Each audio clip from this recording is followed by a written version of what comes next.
We don't retreat, we just attack in a different direction. Retreat, hell. It wasn't just a war movie. It was propaganda wrapped in gunpowder, filmed while the actual war was still raging. The studio rushed production, the Marines controlled the script, and one actor, he nearly froze to death wearing summer uniforms in a California blizzard. These are 20 weird facts about retreat hell. And the bonus? The Pentagon tried to shut down the entire production twice. Lock and load. This gets rough fast.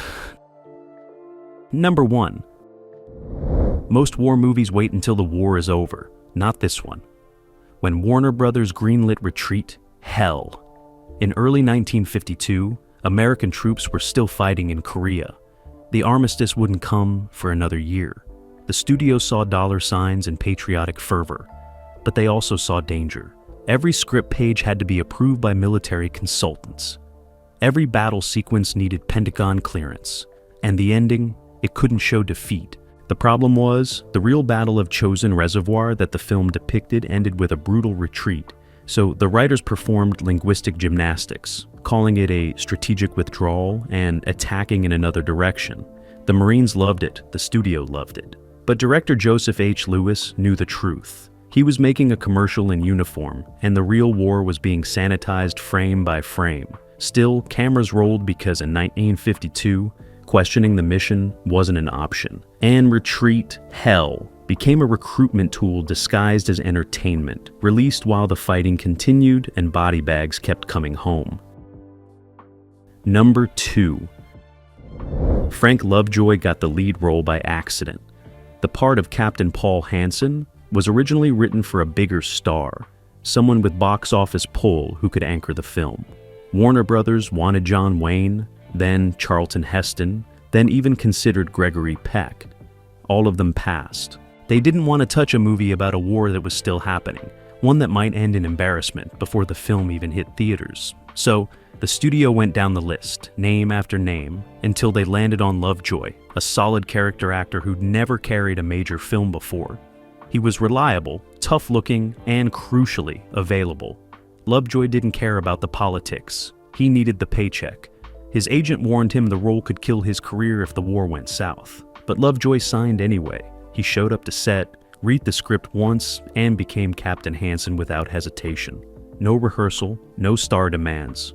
Just work. And while the performance didn't make him a household name, it proved something important. Sometimes the best war movie performances come from actors who aren't trying to be heroes. They're just trying to survive the shoot. Number 3.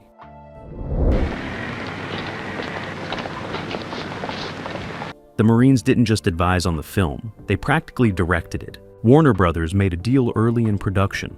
In exchange for access to military equipment, locations, and footage, the Marine Corps would have script approval on everything. Every line of dialogue, every uniform button, every tactical decision shown on screen. It wasn't collaboration, it was control. Technical advisors sat next to Joseph H. Lewis during filming, stopping scenes if anything looked wrong. At one point, a Marine colonel halted production for 3 hours because an actor's rifle was held at the wrong angle. Another time, they demanded reshoots because a sergeant called a lieutenant "sir" in a way that sounded too casual. The studio brass initially resented the interference, but they realized something crucial. The Marines weren't just protecting accuracy, they were protecting their brand. This film would be shown in recruiting offices, in high schools, in towns where young men decided whether to enlist. Every frame had to inspire, not question. So Lewis bit his tongue, reshot the scenes, and watched his artistic vision get overruled by men in dress blues who'd never held a camera but knew exactly what message they wanted sent. Number 4. Richard Carlson hated every minute of production. Cast as the thoughtful, college-educated Lieutenant Steve Corbett, Carlson thought he was signing on for a serious war drama about the moral complexities of combat. He'd read an early draft that included scenes of Marines questioning orders, struggling with fear, watching friends die pointlessly. But by the time filming began, all that was gone. The script had been scrubbed clean by military advisors until it read like a training manual with dialogue. Corbett's character, originally written as conflicted and intellectual, became just another earnest Marine spouting platitudes about duty and honor. Carlson tried to add depth through performance, small moments of doubt or hesitation, but Lewis kept cutting them. "Play it straight," he'd say. "No gray areas." So Carlson did, but he never forgave the film. Years later, in interviews, he called Retreat Hell the most frustrating experience of his career, not because it was poorly made, but because it refused to say anything real. He watched friends come back from Koreans damaged, questioning everything, and this movie pretended war was simple, clean, noble. Carlson knew better, but the camera only cared about the uniform, not the man inside it. Number 5. The iconic line, "Retreat Hell," wasn't actually said during the Battle of Chosin Reservoir. It's one of the most famous quotes in Marine Corps history, attributed to General Oliver P. Smith when Chinese forces surrounded his division in December 1950. But historians have never found any record of Smith saying those exact words. What he likely said was something more measured, more tactical, about withdrawing to prepared positions. But the line was too good to fact-check. Warner Brothers built the entire marketing campaign around it. Posters screamed the quote in bold letters. Trailers repeated it over and over. And the film staged a dramatic scene where an officer barks the line to rallying troops, even though no one present at Chosin remembered it happening that way. The Marines didn't object because the line served them perfectly. It was defiant, quotable, recruitment gold. So history got rewritten in a Hollywood editing room, and millions of Americans came to believe this cinematic invention was gospel truth. The real General Smith, still alive when the film released, never publicly commented on the discrepancy. He understood that in 1952, the myth was more valuable than the truth, and sometimes war needs its legends more than its facts. Number 6. They filmed the winter battle scenes during a California heat wave. The production schedule called for shooting the Chosin Reservoir sequences in late spring at a location near Big Bear Lake, chosen because it could pass for Korean mountains. The plan was simple: wait for snow, bring in the actors, capture brutal winter warfare. But when the crew arrived in May, the snow had melted. Temperatures hit 90 degrees. The lake looked like a vacation postcard. Panic set in. Rescheduling would cost hundreds of thousands. Money Warner Brothers didn't want to spend, so they improvised. Tons of fake snow made from gypsum and soap flakes were trucked in and spread across the mountainside. Wind machines created blizzard effects. The actors wore full winter Marine uniforms, heavy coats, gloves, wool caps, all while sweating through every take. Frank Lovejoy collapsed twice from heat exhaustion. Crew members hosed down the snow between takes to keep it from blowing away in the hot wind. And through it all, Lewis kept yelling for the actors to look cold, to shiver, to make audiences believe they were freezing. The irony wasn't lost on anyone. Here they were, making a movie about one of the coldest battles in American military history. And the biggest enemy wasn't the fake Chinese army. It was the California sun trying to melt their lie before they could get it on film.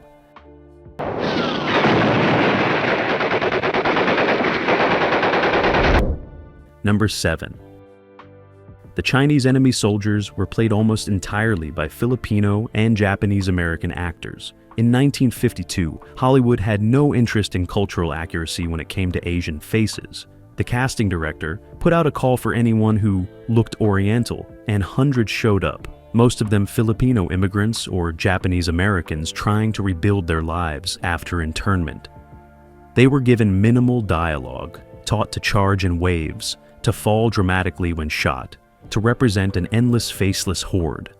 None of them had character names. They existed only to be killed. Some actors later recalled the degrading nature of the work, showing up in the morning to be dressed in padded communist uniforms, given fake rifles, and directed to run screaming at American soldiers over and over until the director was satisfied with their deaths. The pay was decent, but the treatment was worse. Between takes, they'd be separated from the white actors, eating at different tables, using different trailers. One Japanese-American extra, who'd served in the 442nd Regimental Combat Team during World War II with distinction, quit after 3 days, saying he didn't fight for America, just to play its enemy for pocket change.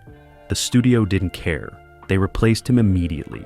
Because in Retreat Hell, the enemy wasn't human. They were just targets, and any face would do. Number 8. Joseph H. Lewis wanted blood. Real blood. He directed film noirs, crime thrillers, westerns where violence mattered and consequences showed. So when he started Retreat Hell, he pushed for realistic combat, graphic wounds, soldiers screaming, dying hard. The studio and the Marines both shut him down. This was 1952. The production code was still enforced. War movies could show men falling, but not suffering. Death had to be clean, almost balletic. No blood squibs, no torn flesh, no agony that lasted more than a few seconds. Lewis fought it at every turn. He'd stage a scene with a soldier shot in the chest, clutching the wound, gasping, taking 30 seconds to die while his buddy held him. Then the advisors would step in. Cut it, make it faster. He gets hit, he falls, he's gone. Lewis would argue that real war wasn't like that. Men didn't die instantly, they bled out, called for their mothers, took hours sometimes. But the answer was always the same. This isn't real war. This is a Marine Corps movie. So Lewis compromised, but he never forgot. Years later, he'd say, Retreat Hell was the film that taught him the difference between showing war and selling it. And in 1952, Hollywood was only interested in the latter, no matter how many men were dying for real halfway across the world.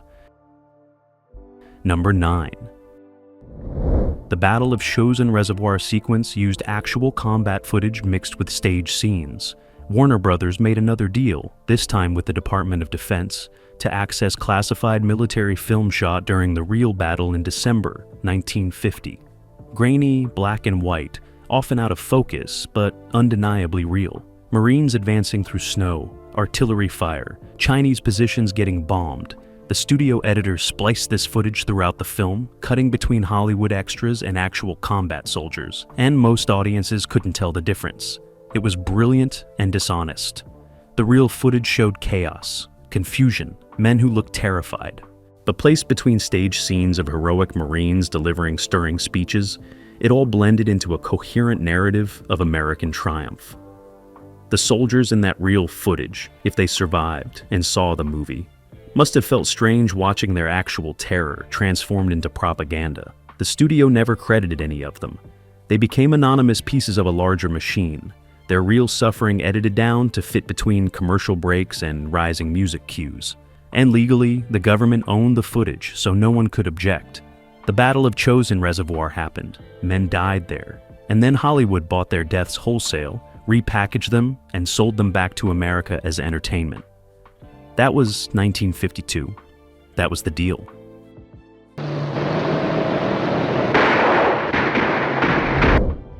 Number 10. Frank Lovejoy did his own stunts because the studio couldn't afford not to let him. The budget for Retreat Hell was tight, considered B-movie money even by 1952 standards. Warner Brothers wanted a war epic on a shoestring, which meant cutting corners everywhere possible. Stunt coordinators cost money. Insurance for stunt performers cost more. So, when Lewis needed someone to crawl through barbed wire, jump into trenches, roll down hills during explosions, he turned to Lovejoy and said, "You're doing it." Lovejoy was 41 years old, no spring chicken, and definitely not trained for combat choreography. But he was a professional, and professionals didn't complain. So, he crawled, he jumped, he rolled, and he got hurt repeatedly. A barbed wire scene left his arm scarred. A trench jump twisted his ankle so badly, he limped through the rest of the shoot. An explosion effect went off too close and temporarily deafened him in one ear. The studio's response was to shoot faster, get the scenes done before he couldn't continue. No sympathy, no hazard pay, just pressure to finish. And Lovejoy kept going because that's what you did.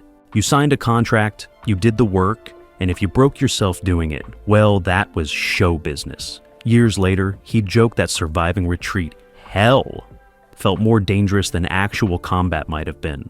At least soldiers got Purple Hearts. He just got screen credit and a handful of scars nobody would ever see. Number 11. Russ Tamblyn, who played the young Marine Private Jimmy McDermott, lied about his military experience to get the role. He was only 17 when filming began, fresh-faced and eager to prove himself as a serious actor. The casting director asked if he had any military training or understanding of Marine Corps culture. Tamblyn said, "Yes, Absolutely. His uncle was a Marine. He grew up around it. Complete fiction. He'd never met a Marine in his life. But he got the part, showed up to set, and immediately realized he was in and over his head. The technical advisors barked orders using military jargon he didn't understand. Other actors moved and spoke like they had served, and Tamblyn just tried to mimic them, copying gestures, repeating phrases he'd heard, hoping no one would notice. They noticed. One advisor pulled him aside after a week and said, "Kid, you don't know a damn thing about the Corps, do you?" Tamblyn expected to be fired. Instead, the advisor spent the next month training him personally, teaching him how to hold a rifle, how to march, how to salute properly, even how Marines tied their boots differently. By the end of production, Tamblyn actually could pass for a Marine recruit, and the advisor told him, "You earned this role, but don't ever lie to me again." Tamblyn never forgot that lesson. Sometimes the best performances come from actors who fake it until the truth catches up.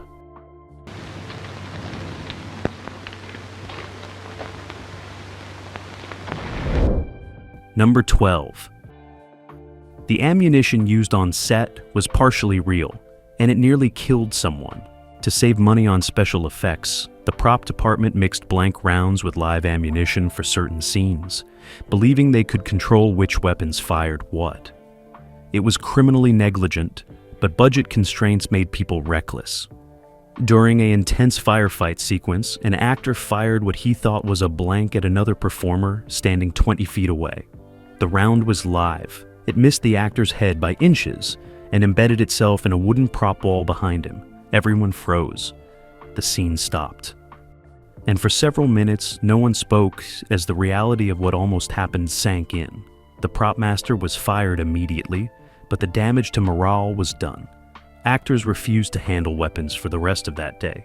The union threatened to shut down production. Warner Brothers had to bring in a certified armorer and implement strict safety protocols that should have existed from the start. They also paid everyone involved substantial bonuses to keep quiet about the incident, terrified that news of live ammunition on set would destroy the film's reputation before it even released. The near-fatal mistake never made it into any production reports or press coverage. It was buried, like so many other dangerous corners the studio cut, and filming continued the next day as if nothing happened, because in 1952, the show always went on, even when the show almost killed someone. Number 13. In the film's premiere in Washington, D.C. turned into a political nightmare. Warner Brothers planned a massive event, inviting military brass, politicians, and veterans to celebrate this patriotic tribute. They rented a theater, rolled out red carpet, arranged a post-screening reception with Marine honor guards. It was supposed to be a triumph. Instead, it became a disaster. Korean War veterans showed up, many of them survivors of the actual show scene reservoir, and they watched in stunned silence as Hollywood turned their nightmare into heroic mythology. When the lights came up, several veterans walked out without saying a word. Others stayed and confronted studio executives in the lobby. One Marine, still wearing his uniform, reportedly grabbed a producer and said, "You weren't there. You don't know, and you made us look like idiots who enjoyed it." The reception emptied fast. Politicians who'd planned to give speeches quietly left through side exits, and Warner Brothers executives stood in an almost empty theater, surrounded by catering that nobody touched, realizing they'd miscalculated badly. The veterans didn't want glory. They wanted acknowledgement of what they'd actually endured, and retreat hell gave them neither. The studio never held another military premiere. They just quietly released the film to regular theaters and hoped audiences who hadn't been there would find it inspiring. Most did. But the men who knew the truth, they never forgave it. Number 14. The Pentagon tried to shut down production twice, despite approving the script. The first time came 3 weeks into filming, when a reporter broke a story about American casualties in Korea being higher than officially reported. Suddenly, the military didn't want a war movie reminding civilians that the conflict was still killing their sons. They threatened to pull all support, equipment, and advisors. Warner Brothers panicked, then bribed their way forward with promises of additional patriotic messaging and a new ending that emphasized ultimate victory. The shutdown lasted 3 days. The second attempt came during post-production, when the Pentagon screened early footage and decided certain battle sequences made Marine tactics look sloppy. They demanded cuts, reshoots, changes that would have cost another $200,000. This time, Warner Brothers refused. They'd already spent too much and couldn't afford more delays. So, they made a different deal, agreeing to let military consultants re-edit specific combat scenes in exchange for keeping their footage and equipment. For 2 weeks, uniformed officers sat in editing rooms with studio technicians, literally cutting and rearranging scenes until the Marines looked more competent, more organized, more superhuman. Joseph H. Lewis wasn't even invited to participate. He only saw the final version at a test screening and barely recognized his own work. But it didn't matter. The Pentagon was happy. Warner Brothers was happy. And Lewis learned that in 1952, the Department of Defense had more power over American cinema than any director ever would. Number 15. The movie's most emotional scene was completely improvised and almost cut. There's a quiet moment midway through the film where Captain Hansen reads a letter from home while sitting alone in a frozen bunker. Frank Lovejoy wasn't supposed to cry. The script just called for him to read, look thoughtful, then move on. But during filming, something broke inside Lovejoy. Maybe it was exhaustion from the brutal shooting schedule. Maybe it was thinking about real soldiers receiving real letters from families they'd never see again. Whatever it was, he started reading the prop letter, and tears just came. He didn't stop. He didn't break character. He just let it happen, his voice cracking, his hands shaking slightly, all while the camera kept rolling. Lewis didn't call cut. The crew went silent. And when the scene ended, nobody moved for several seconds. Then the Marine advisors stepped in. "Cut it," they said. "Marines don't cry. It makes them look weak." Lewis fought harder for that scene than anything else in the film. He argued that showing vulnerability made the character stronger, more human, more real. The studio sided with him for once. And the scene stayed. It's still the most honest moment in the entire movie. 2 minutes where the propaganda stopped and something true leaked through. Audiences remembered it more than any battle sequence, because everyone understood that sometimes the bravest thing a soldier can do is admit he's scared. Number 16. The film's climax was reshot 4 times because nobody could agree on how it should end. The Battle of Chosin Reservoir didn't have a clean Hollywood ending. The Marines fought, retreated, took massive casualties, and eventually escaped encirclement. It was a tactical success, but a strategic nightmare, and making it feel triumphant required creative editing. The first ending Lewis shot was relatively honest, showing exhausted survivors, relief mixed with trauma, no clear victory. The Marines hated it. Too defeatist. The second version added a speech about Marine Corps pride, but it felt tacked on. The third included a montage of American flags and patriotic music, but test audiences found it manipulative. Finally, they landed on version 4, a compromise that showed Marines marching out of the frozen hell with their heads high, bloodied but unbroken, while a narrator explained their attack in a different direction, secured strategic objectives. It was technically true, carefully worded propaganda that let everyone feel good. It cost Warner Brothers an extra $75,000 in reshoots and editing. Joseph H. Lewis later said he still didn't know if they got it right, but at least the studio stopped asking him to fix it. Sometimes in Hollywood, finished is better than perfect, especially when perfect is impossible and everyone wants something different. The ending that made it to screen satisfied nobody completely, which meant it probably worked. Number 17. Richard Carlson's character was based on a real Marine officer who sued Warner Brothers after the film's release.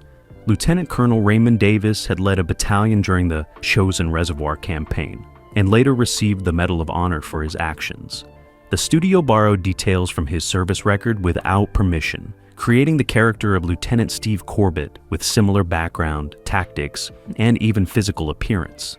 Davis was furious, not because they used his story, but because they changed key details to make it more dramatic, including inventing conflicts and decisions he never made. He filed a lawsuit claiming misappropriation of his military service and defamation. Warner Brothers settled quickly and quietly, paying an undisclosed sum and promising to add a disclaimer that characters were fictional composites. but the damage was done. Davis felt his actual heroism had been cheapened by Hollywood's need for manufactured drama, and he never watched the film again. Other Korean War veterans had similar complaints, recognizing themselves in characters that had been altered for entertainment purposes. They claimed to honor real soldiers while actually using them as raw material for fiction. The men who fought got neither credit nor accuracy, just Hollywood's version of what their sacrifice should have looked like. And most of them learned to stay quiet because nobody really wanted to hear how it actually happened. Number 18. The film was a commercial success, but a critical failure. When Retreat Hell opened in June 1952, it pulled in solid box office numbers, especially in smaller towns and military communities. Americans wanted patriotic content, wanted to believe the war in Korea meant something, and this movie gave them that comfort. But critics saw through it immediately. Variety called it competent propaganda disguised as drama. The New York Times wrote that it sacrifices truth for jingoism at every turn. Bosley Crowther, the Times' influential critic, particularly savaged its insulting simplicity and refusal to acknowledge the moral complexities of an ongoing conflict. Other reviewers noted that the Chinese enemy had no dimension, that every Marine was impossibly noble, that the film felt more like a recruitment commercial than serious cinema. Warner Brothers didn't care. Box office was solid, the Pentagon was happy, and most mainstream audiences ate it up. The disconnect between critical reception and popular success revealed something important about 1950s America. People didn't go to war movies for truth. They went for reassurance. They wanted their sons' deaths to mean something clean and heroic, not confusing and tragic. Retreat Hell gave them that lie beautifully wrapped, and they paid for it gladly. The critics saw propaganda, the audience saw patriotism, and 50 cents bought admission to whichever version you needed to believe. Number 19. Behind the scenes, crew members were making their own anti-war film with leftover footage. Several camera operators and editors, disturbed by what they were creating, started secretly copying takes that showed the truth. Moments of fear, confusion, Marines looking terrified rather than heroic, scenes that got cut by military advisors. They planned to compile it into a counter-documentary showing what war actually looked like versus what Hollywood sold. But Warner Brothers security discovered the plan before anything was assembled. The footage was confiscated, the crew members were fired, and threatened with lawsuits if they ever spoke about it. In 1952, at the height of McCarthyism, even thinking about making anti-war content could destroy your career. These crew members vanished from Hollywood, their names scrubbed from future projects, blacklisted before the footage ever saw light.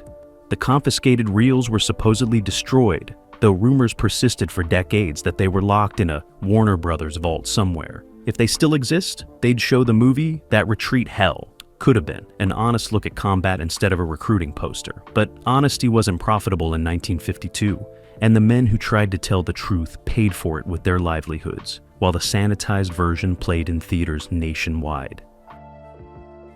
Number 20. Frank Lovejoy never watched the finished film. He attended the premiere, sat through it once, then never saw it again. In interviews years later, he'd deflect questions about Retreat Hell, saying only that it was a job I did, without elaborating. Friends said he felt conflicted about the movie, proud of his performance but ashamed of what the performance served. He'd fought hard to bring humanity to Captain Hansen, but the final product still felt like propaganda, and he knew it. Lovejoy had been in World War II, seen actual combat, and the gap between his experience and what the movie portrayed bothered him more as time passed. He'd watch other war films from the 50s and see the same patterns: simplification, heroic mythology, sanitized violence, and he'd contributed to it. By the 1960s, when war movies started getting grittier and more honest, Lovejoy reportedly told a director that Retreat Hell represented everything wrong with how Hollywood treated veterans, turning their trauma into entertainment for people who'd never have to face it. He wasn't bitter about the work or the paycheck. He was just tired of the lie he'd helped tell, and he chose not to participate in repeating it by watching it again. Sometimes the actors know exactly what they've made, and that knowledge becomes its own kind of weight. Bonus fact: the title almost got the film banned in several states. In 1952, hell was still considered profanity in many parts of America, and several state censorship boards threatened to block the film unless Warner Brothers changed it. Kentucky, Kansas, and Ohio all sent letters demanding a title change before they'd allow distribution. The studio fought back, arguing that "Retreat Hell" was a famous military quote and had historical significance. They threatened to pull the film entirely from those states rather than change it, which would have cost significant revenue. Eventually, a compromise was reached. The film could keep its title, but promotional materials in conservative areas would use "Retreat H" with dashes, and newspaper ads would say "Retreat Heck." Theater marquees varied by location, with some spelling out the full title and others using asterisks. This created a bizarre situation where the same movie had different names depending on where you lived, and audiences in strict areas didn't even know they were seeing a censored version. Warner Brothers thought the controversy would boost ticket sales, and they were right. The banned word became a selling point, and people bought tickets specifically to hear what they weren't supposed to hear. In the end, profanity won, state censorship boards backed down, and hell stayed. But it revealed how fragile American sensibilities were in 1952. A country sending young men to die in war couldn't handle a four-letter word on a movie poster.